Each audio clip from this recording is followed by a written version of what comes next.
if an agent's like, I've never done direct mail before, what do they kind of need to know? What's some do's or don'ts? We spend a lot of time talking to agents, especially newer agents, about direct mail. Direct mail is not for the faint of heart. You have to have faith in it. You have to have consistency in it, because direct mail is it's not instant gratification. Direct mail can be expensive, and it's expensive because the quality's there. You can shell out, because the way return rates work with direct mail, it works on a bell curve. So you can drop about 3 to 4 weeks of mail before you even see your first lead coming in. So for a young person who doesn't have much of a budget and they're dropping, let's say $500 per thousand, I mean, they could put out $2,000 before their first lead returns. Most younger people really get scared at that point because budget reasons. So what I always tell young people is start with your digital, build up some cash flow. So you've got cash flow, invest in your direct mail while you're working your digital leads. And that way you can feed them, and then you mix, you blend.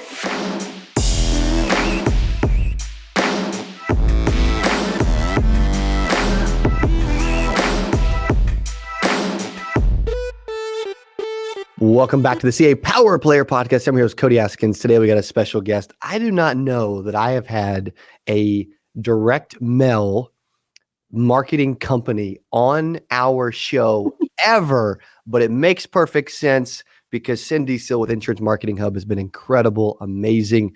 They've actually been supplying all the direct mail for the Ultimate Agent show, and they are crazy busy and got a lot going on. Cindy, welcome to the podcast and the channel. Thank you for being here. Thank you, Cody. I'm excited to be here with you today. I am excited to interview you. I get so many questions about direct mail and just how like it is and always has been the highest quality lead available, consistent, reliable for the most parts. I would love to talk through, actually, you know what, before we get to kind of your story and company and some details, you've been to 8%, you're getting involved in the Ultimate Agent, like we're starting to like collaborate and do some stuff, and you're getting more involved with everything we're doing. Yes. I'm grateful for that, number one. So thank you. You're very welcome. But I'm curious of why, because you've got a successful company. You don't have to do it, but it's awesome that you are. I love the momentum that you're building with this, and the energy from these young agents has been exciting. And it's almost like a new breed for the industry. So it's exciting to watch them move into the final expense or mortgage protection areas. The other thing is, I'm a big believer. I know I'm a direct mail person, but I've always been a big believer in multi-channel marketing. Yes. And I know that a lot of your guys have been in the digital space, and I think introducing them to direct mail and when to use direct mail and when to use digital was a big key factor in this. And the reason that I decided to sponsor the second Ultimate Agent was just how successful they were with the direct mail on the first one. And it was just fun. Yeah. It was just a whole new excitement that you brought to the industry. Well, thank you. It's awesome. It would not have been what it was without you and your support. And they do love the leads and direct mail campaigns from Insurance Marketing Hub, which it helps. I mean, they're writing literally, for those that don't know, or maybe haven't seen the show before, or you haven't been able to check it out. They're writing 10, 20, 35 grand in 5-6 days. Like, it's crazy numbers. Yeah. But it's a huge testament to, like, if you have people to talk to and it's a source that like people are actually looking for information, need your help, then, and you got some people to help you along the way, then you can have a lot of success. And they definitely have. Yeah, they really have. Well, I would love to talk about your journey and how you ended up here today, and like, you know, how you ended up in the direct mail marketing world, and helping all these people in the industry. Where did you start? Tell me about Cindy Seel. Okay. And actually my background was in speech communications, journalism, and marketing. So started my career in public relations and was working more for associations. But I was married to an insurance agent. So I had my career, and then he was doing final expense, which I didn't even know what final expense was at the time, but I did his mail for him when we first got married, which was weird in and of itself. I know. Little did I know that would be my career. Long since got rid of the husband, but kept the career. I see that. That's awesome. Yeah. So I started working with a printer years ago.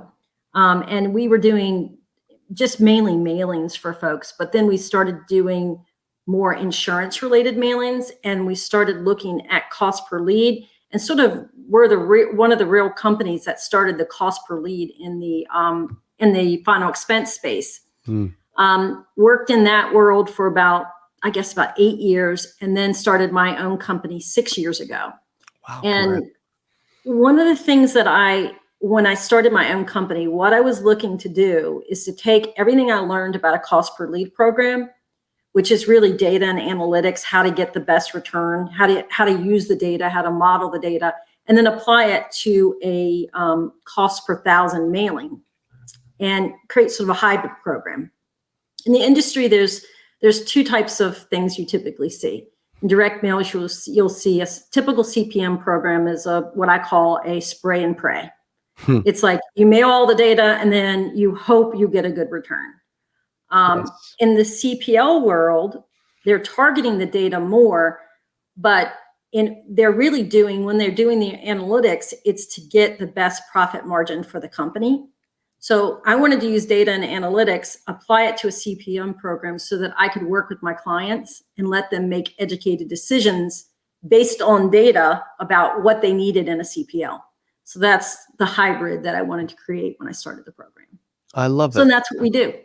Yeah, and you do it really well. I know some large relationships that love working with y'all, and that you keep their agents very busy, very consistently, and you do it very fairly. You seem like a not only very intelligent individual, but someone that loves math and numbers and data. Yes, Yeah, I do. I guess. I like to geek out over it. Yeah, I love it though. Where does that come from? Have you always been like that? I'm analytical by nature. I think working in the CPL world, that kind of tapped into that. But I mean, my team, we're a bunch of geeks. We love it, and we'll sit around looking at numbers and trying to get the 1/100th of a response rate better. And it's like a game. I mean, it's completely like a game, and it's fun. Yeah, it's cool. Like the Geek Squad, except for Best Buy for insurance. Yeah. Yes. It is like a game. Marketing in this space, that's a great way to put it. How would you say that, like, if someone had to like understand and comprehend a little bit of like constantly making a game of it and innovating and creating and like trying to come up with fresh ideas and campaigns that continue to get results for 6 years or even 60, right, over decades. Talk through that, because I feel like that's really a vital part of your role. Yes. Main thing starts with data. I mean, that is probably the biggest way you can get lifts and response rates. So one of the very first things we did is we created a data model that predicted the most likely responder based on hundreds of different data selects. So it's computer generated algorithm, and it's mixing hundreds of different selects, like, do you have a dog? Do you have a pool? Do you own a car? It takes that combination and says, this is the person who's more likely to respond. So when we buy data, we always start with a model first, and we buy data through this model. We also use multiple data sources, and then we waterfall through that model. The other piece of it was the second layer is we manually score the remaining data to basically say, okay, here's your next best, here's your next best. And then there's a whole group of data that we don't even mail because we know it doesn't respond. The response rates are so low on it that it'll drag your average down. So starting with that, data is your key.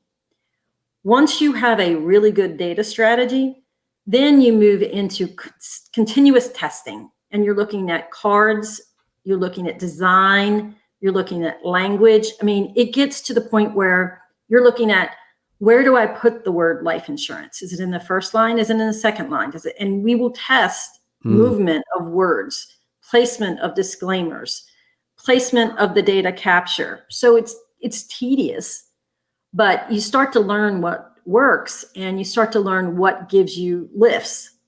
And then depending what a client needs, quantity or whatever, we can work with them and say, I know you want a $40 lead in the US. The only way you're going to get that is if you split test this lead against this lead and you only use top tier data, which means your quantity will be lower, but you'll get to the price point you want. So it all comes down to, you've seen the triangle, that is quality, quantity, and cost. Yes. You can get 2, but you can't get 3. Yeah. So taking that triangle and figuring out which side of the triangle is most important to the client, and then working the data and the language and the card to give them what they need. That's awesome. That's so smart. I've never had anybody explain it like that, but it makes a ton of sense. Yes. And I love that. Yeah. So what all does Insurance Marketing Hub do for agents? So right now we're offering direct mail in mortgage protection, final expense, and Medicare. And in Medicare, it's Med Advantage, Medicare Supplement, T65. Okay. So those are our primary products. We are getting into, we're starting to launch some digital now. And like I said, I'm a big believer in you need to have it all in order to do it. And we can talk about that in a little bit, why having a mix of everything is important. But yes, those are the main products that we focus on. We will dabble and test other products. Like we've been testing IULs, we've been testing annuities, constantly looking for new markets that our clients are interested in. I love that. I know a lot of people that would totally also geek out over like the IUL and annuity piece as you're testing that. That's cool. Yeah, those are tough ones. Those are harder markets, but I love trying to get in. We even did a little testing on the under 65 market with some of the new changes that were made, trying to test that out. Did not crack that nut. That was a big failure. So okay. It's cool that you're trying though constantly, Yeah. So mortgage protection, final expense, Medicare.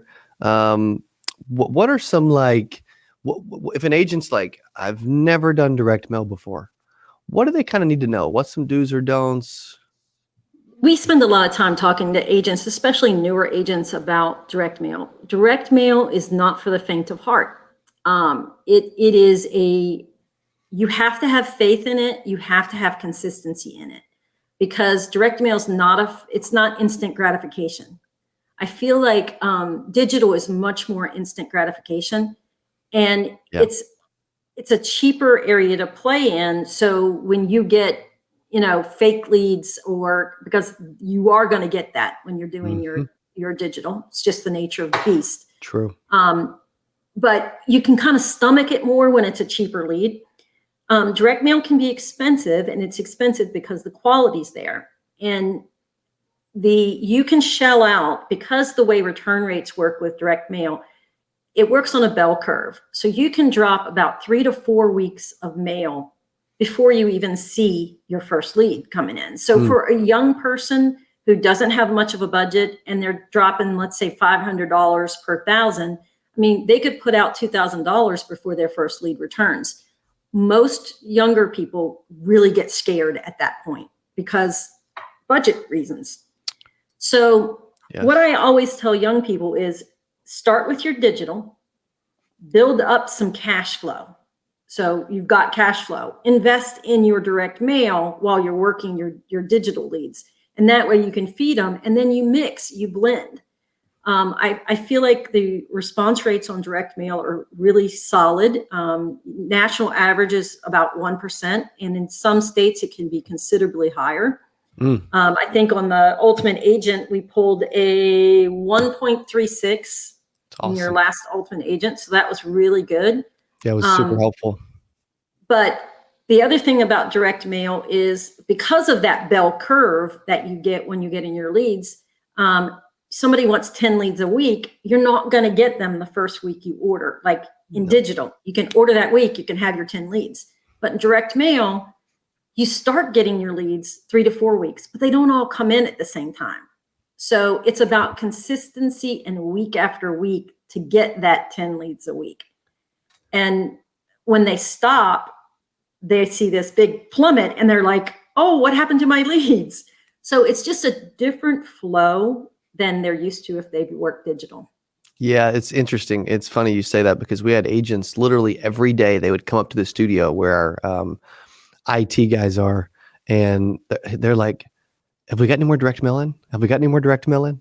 And I'm like, "I don't know. You have to go find out." But and they're like, "Yeah, we got 20 more." I'm like, "Okay, sweet. Let's disperse them amongst the team." Yeah, so it's so cool. Yeah, it's totally different. So you kind of have to get them used to that and just teach them how it works, because it is especially younger agents, it's a world of instant gratification. Sure. So direct mail is to be savored like a good wine. That's right. That's right. I'm a bougie wine guy, so this is great. There you go. I love that. We're gonna have to share a bottle of wine together. This is good. I would love that. I would too. I know that y'all have predominantly worked with larger agencies and companies, right? Who do you work with? Who do you work for? Like, who would be a good fit for Insurance Marketing Hub? I would have always told you before, it's an IMO. Somebody who's ordering a minimum of 1,000 leads a week is typically who we worked with. And the funny part is, I don't know if you know this or not, but we never worked with individual agents until your show. And what? Yeah, no, we'd never. It just wasn't our market. So when I was approached, hey, do you want to sponsor The Ultimate Agent? I was like, oh, sure, yeah, we'll do it, whatever. When you aired, I remember waking up and first thing I do is take my cell phone and check before I even get out of bed. I'm looking at email, Yeah. And I'm like, it was all these requests for mail. I think I had 20. I was like, what the heck is this? And it was agents calling, and we were not ready at all to be able to handle the influx. I just didn't expect it. I did your program for fun. But it was great. So that's how we started servicing individual agents. And it's still, we still turn down a lot of individual agents to work with them because we don't think they're ready. Yeah. But if they are ready, we will work with them, and we look to build a relationship. We don't like to be the transactional guy. We're looking for someone who wants a relationship and wants to mail consistently. Yes. Yeah. You've been phenomenal at that piece. Like, I have a tendency to wait till the last minute to do stuff, and that doesn't work in the direct mail world, right? You're like, No. You're like, we should have mailed this out last week, but that's okay. We'll make it work. I'm like, sweet. I love it. Yeah. Your communication's been amazing. Like, you talked about speech communication, journalism, like you've been amazing to work with. Yeah. So it's been fun. I really do love working with your show and with all your team. You have a great team, by the way. Appreciate that. They're fun to work with. Good. Yeah, we do have a lot of fun. They're pretty amazing. Is there what have we not shared that would be relevant for an agent or agency in regards to direct mail or marketing? I think we covered like consistency. Yep. Trying to think anything else that is. You mentioned why a mix and like multi-channel. Yes. I mean, the mix really is important because, first of all, what we found is the consumers in a digital and the consumers in a direct mail are different. So if you're doing both, you're not going to tap the same market. You open up a broader market when you do both. So I think that is important. It's also why we're getting into the digital side of it, because we want to open up a new market. The other piece of it is cash flow. I mean, you can burn and churn through your digital stuff and not kill your budget. True. But then that can supplement your direct mail, and your direct mail can increase your cash flow. From a standpoint of just making sales, I think your direct mail has a higher quality, higher commission or higher premium on it. So I think the balance of it gives you a very good, long-term plan for being able to fund your leads. Yeah. And make money. And I think that is one of the key factors of doing that. And then the other thing I tell young agents is don't be afraid of buying aged digital or something that's been worked in the past, even aged direct mail, because what we have found is there's about 30% of leads never get called. So when somebody says, oh, I bought these leads, they're now aged, for direct mail, it can be 1 year, 2 year, 3 years aged. Call them, act as if it is a brand new lead, because 30% of them, 30 to 40% never touched. So I love that. That makes so much sense. I'm glad you said that. It's crazy. It's crazy amount that don't call them. And then I like that approaching age. Hey, just act like it's new. That's great. the other thing I would say is, even with your digital, and you know this all too well, don't do a one touch and expect to make the sale my or to gosh. make the connection. You've got to, even with direct mail, call different times of the day, call different days of the week, pause, leave voicemails, don't leave voicemails. You've got to mix it up. If you have not touched that lead a minimum of 7 times, then it is still a live, active lead. Yes. So. I love it. I love it. Yes. That's so good. And agents need to be doing that more. Well, Cindy, this has been incredibly amazing. I love hanging out with you. If they want to learn more about Insurance Marketing Hub and look at possibly working with y'all, what should they do? They can reach out to us at leads@insurancemarketinghub.com. And that's probably the best bet. There is a contact form on our website, which is just insurancemarketinghub.com, and they can reach out that way. I have a great team. Eric and Chase are my go-tos for orders, and when they work with an agent, they will talk with them. They will find out what their goal is, what they're trying to achieve. They will run counts for them. They'll look at historic response rates, so they can really set expectations for what the agent will experience if he does direct mail. That's awesome. I love it. Cindy, thank you for being on the Power Player Podcast, and I appreciate Insurance Marketing Hub and you for your time today. All right, Cody, thanks so much for having me. I appreciate it. Yes, thank you. Huge thanks to Cindy Seel. Go check out Insurance Marketing Hub. Let us know in comments below what you thought of today's episode, and we will see you on the next episode of Power Player Podcast. Hey, if you enjoyed this, I got another one you're going to love. It's right there. Click on it. See you in there. I'm so excited for today's CA Power Player Podcast. I'm your host, Cody Askins. We got a special guest. He is back on the channel talking about how to sell life insurance from home. Here's what I love about this person. Okay, I'm telling you, this will be one of the best.